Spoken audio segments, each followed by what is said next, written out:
नमस्कार दोस्तों, स्वागत है आपका बजरंग न्यूज पर। चलिए जानते हैं आज की देश और दुनिया की 25 सिलेक्टेड काम की और महत्वपूर्ण बड़ी खबरों को सिर्फ 15 मिनट में। पर अभी तक आपने इस वीडियो को लाइक नहीं किया तो लाइक कर दीजिए और चैनल पर नए हैं तो सब्सक्राइब कर लें। आज 14 मई 2026 को ज्येष्ठ कृष्ण पक्ष की त्रयोदशी तिथि है। आज प्रदोष व्रत का शुभ संयोग बन रहा है और अश्विनी नक्षत्र प्रभावी रहेगा। शुभ अभिजित मुहूर्त सुबह 11:51 से दोपहर 12:45 तक रहेगा, जबकि दोपहर 1:59 से 3:40 तक राहु काल रहेगा। आर्थिक मोर्चे पर भारत सरकार ने एक और बड़ा दांव चल दिया है। विदेशी मुद्रा भंडार पर बढ़ते दबाव को कम करने के लिए सोने और चांदी पर आयात शुल्क यानी इंपोर्ट ड्यूटी को बढ़ाकर 15% कर दिया गया है। सरकार को उम्मीद है कि इस फैसले से सोने के आयात में कमी आएगी और देश से बाहर जाने वाले डॉलर पर रोक लगेगी। हालांकि विशेषज्ञों का मानना है कि इस कदम से घरेलू बाजार में आभूषणों की कीमतें काफी बढ़ सकती हैं, जिससे मध्यम वर्ग के लिए सोना खरीदना अब और भी कठिन होगा। दिग्गज बैंकर उदय कोटक ने देश की आर्थिक स्थिति को लेकर खतरे की घंटी बजा दी है। उन्होंने चेतावनी दी है कि वैश्विक हालात बहुत ज्यादा बिगड़ने वाले हैं और हमें हर तरह की चुनौती के लिए तैयार रहना चाहिए। कोटक के इस बयान ने व्यापार जगत और निवेशकों में हलचल पैदा कर दी है।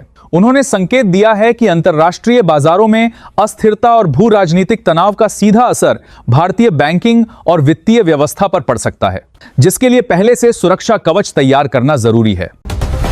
प्रधानमंत्री मोदी की हालिया अपीलों का अर्थव्यवस्था पर क्या असर होगा, इसे लेकर अब विस्तृत विश्लेषण सामने आने लगे हैं। विशेषज्ञों का दावा है कि सोने की खरीदारी रोकने और वर्क फ्रॉम होम जैसी अपीलों से नौकरियों, खेती और देश की जीडीपी पर बड़ा प्रभाव पड़ सकता है। जहां एक तरफ यह कदम विदेशी मुद्रा बचाने में मददगार है, वहीं दूसरी तरफ मांग में कमी आने से विनिर्माण और सेवा क्षेत्र में मंदी की आशंका जताई जा रही है। सरकार इन प्रभावों को संतुलित करने के लिए अब नए विकल्पों पर विचार कर रही है। उत्तर प्रदेश की योगी सरकार ने पर्यावरण और ट्रैफिक प्रबंधन को ध्यान में रखते हुए एक क्रांतिकारी कदम उठाया है। अब राज्य में सप्ताह में 2 दिन वर्क फ्रॉम होम अनिवार्य होगा। मुख्यमंत्री योगी आदित्यनाथ ने सबसे पहले आईटी और टेक कंपनियों के लिए यह आदेश जारी किया है। इस फैसले का मकसद सड़कों पर वाहनों का दबाव कम करना और बिजली की खपत को नियंत्रित करना है। माना जा रहा है कि इस मॉडल को जल्द ही अन्य सरकारी और निजी विभागों में भी लागू किया जा सकता है।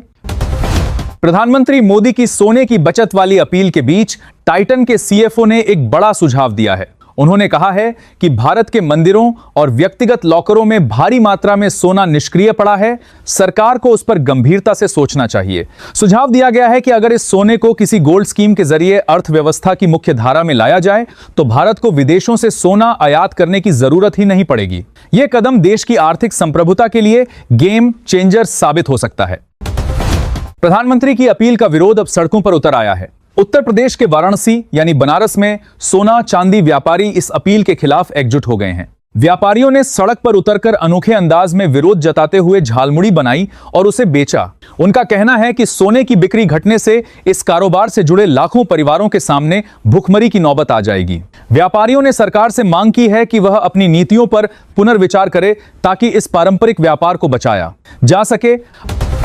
भारतीय रुपए की गिरावट थमने का नाम नहीं ले रही है। सोने पर आयात शुल्क बढ़ाने की सरकार की चाल भी फिलहाल काम आती नहीं दिख रही।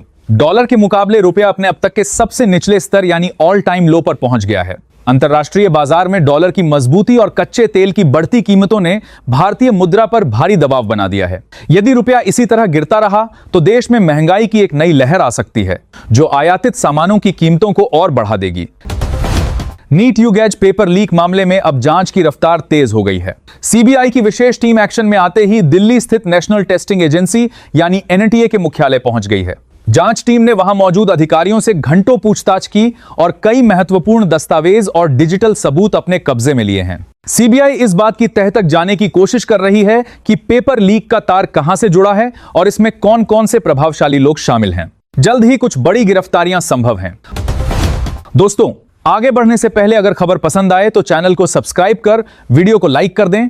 नीट पेपर लीक मामले पर अरविंद केजरीवाल ने युवाओं, खासकर जेन ज़ेड से बड़ी अपील की है। उन्होंने पड़ोसी देशों नेपाल और बांग्लादेश का उदाहरण देते हुए कहा कि अब छात्रों को अपनी आवाज उठाने के लिए सड़कों पर उतरना होगा। केजरीवाल ने इस धांधली पर भारी नाराजगी जताते हुए कहा कि यह लाखों युवाओं के भविष्य के साथ खिलवाड़ है।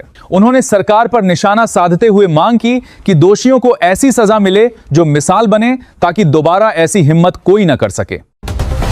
उत्तर प्रदेश में स्वगणना अभियान ने जबरदस्त रफ्तार पकड़ ली है।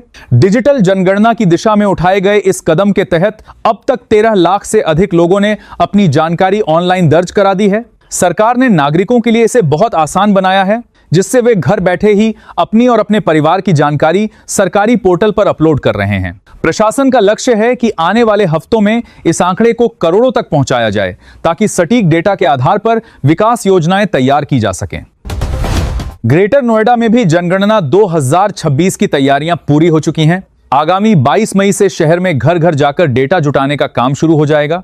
इस महाअभियान के लिए करीब 9,500 कर्मचारियों और शिक्षकों की ड्यूटी लगाई गई है। अधिकारियों ने जनता से अपील की है कि वे गणना कर्मियों को सही जानकारी दें, ताकि शहर की वास्तविक जनसंख्या और जरूरतों का पता चल सके। यह डेटा आने वाले वर्षों में शहर के इंफ्रास्ट्रक्चर और सुविधाओं के विस्तार के लिए आधार बनेगा।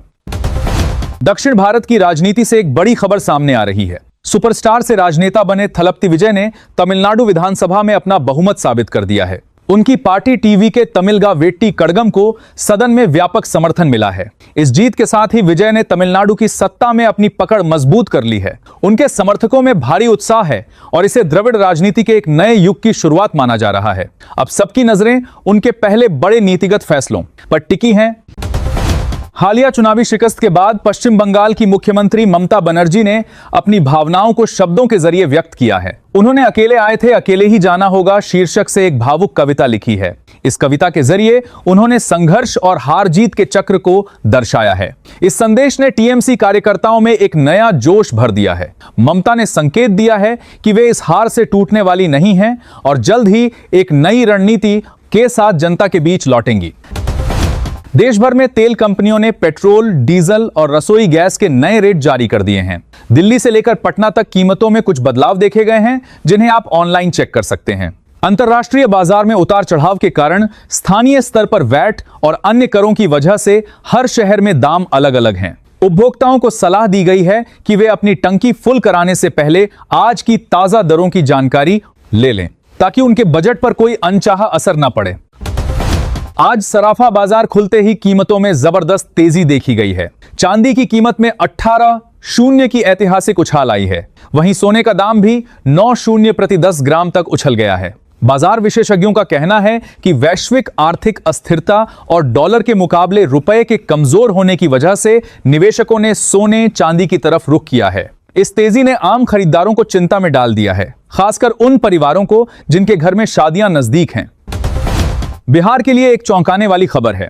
राजधानी पटना समेत बिहार के 6 जिलों में कल 14 मई को दोपहर में करीब 15 मिनट के लिए पूरी तरह अंधेरा छा जाएगा। जैसे ही सायरन बजेगा, सभी नागरिकों को अपने घरों और दफ्तरों की लाइटें बंद करनी होंगी। दरअसल यह एक विशेष ऊर्जा बचत अभियान और सुरक्षा ड्रिल का हिस्सा है। प्रशासन ने लोगों से इस अभियान में सहयोग करने की अपील की है, ताकि भविष्य के ऊर्जा संकट से निपटने की तैयारियों को परखा जा सके। सीबीएसई 12वीं के नतीजे घोषित हो गए हैं और इस बार छात्रों ने बेहतरीन प्रदर्शन किया है। घोषित रिजल्ट में 17 से अधिक विद्यार्थियों ने 95% से अधिक अंक हासिल कर अपनी प्रतिभा का लोहा मनवाया है। नतीजों के बाद छात्रों और उनके अभिभावकों में खुशी की लहर है। इस बार भी कई विषयों में लड़कियों ने बाजी मारी है। बोर्ड ने टॉपर्स की लिस्ट जारी करने के बजाय कुल पास प्रतिशत पर ध्यान केंद्रित किया है, ताकि छात्रों के बीच प्रतिस्पर्धा के तनाव को कम किया जा सके।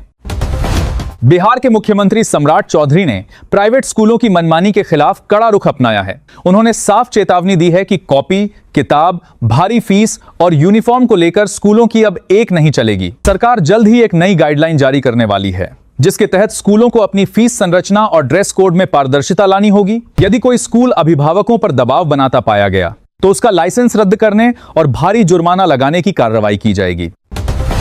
एसबीआई, एचडीएफसी और एक्सिस बैंक जैसे बड़े बैंकों ने ग्राहकों के लिए अपनी सेवाओं को और अधिक आसान बना दिया है। अब लोन, केवाईसी और अकाउंट ओपनिंग जैसी कई महत्वपूर्ण सेवाएं पूरी तरह ऑनलाइन कर दी गई हैं। इसका मतलब है कि अब आपको छोटे छोटे कामों के लिए बार बार बैंक की शाखाओं के चक्कर नहीं काटने पड़ेंगे।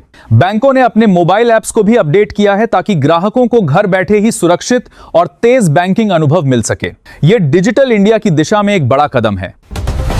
पीएफ सब्सक्राइबर्स के लिए एक क्रांतिकारी सुविधा शुरू होने जा रही है। अब आप यूपीआई, एटीएम के जरिए सीधे अपने पीएफ खाते से पैसे निकाल सकेंगे। सरकार ने नया सिस्टम लॉन्च करने की तैयारी पूरी कर ली है, जिससे देश भर के करीब 7.8 करोड़ सब्सक्राइबर्स को फायदा होगा। इमरजेंसी की स्थिति में अब आपको पीएफ ऑफिस के चक्कर काटने या लंबे समय तक इंतजार करने की जरूरत नहीं होगी। आप बस एटीएम जाकर क्यूआर कोड स्कैन करके अपना पैसा तुरंत प्राप्त कर सकेंगे।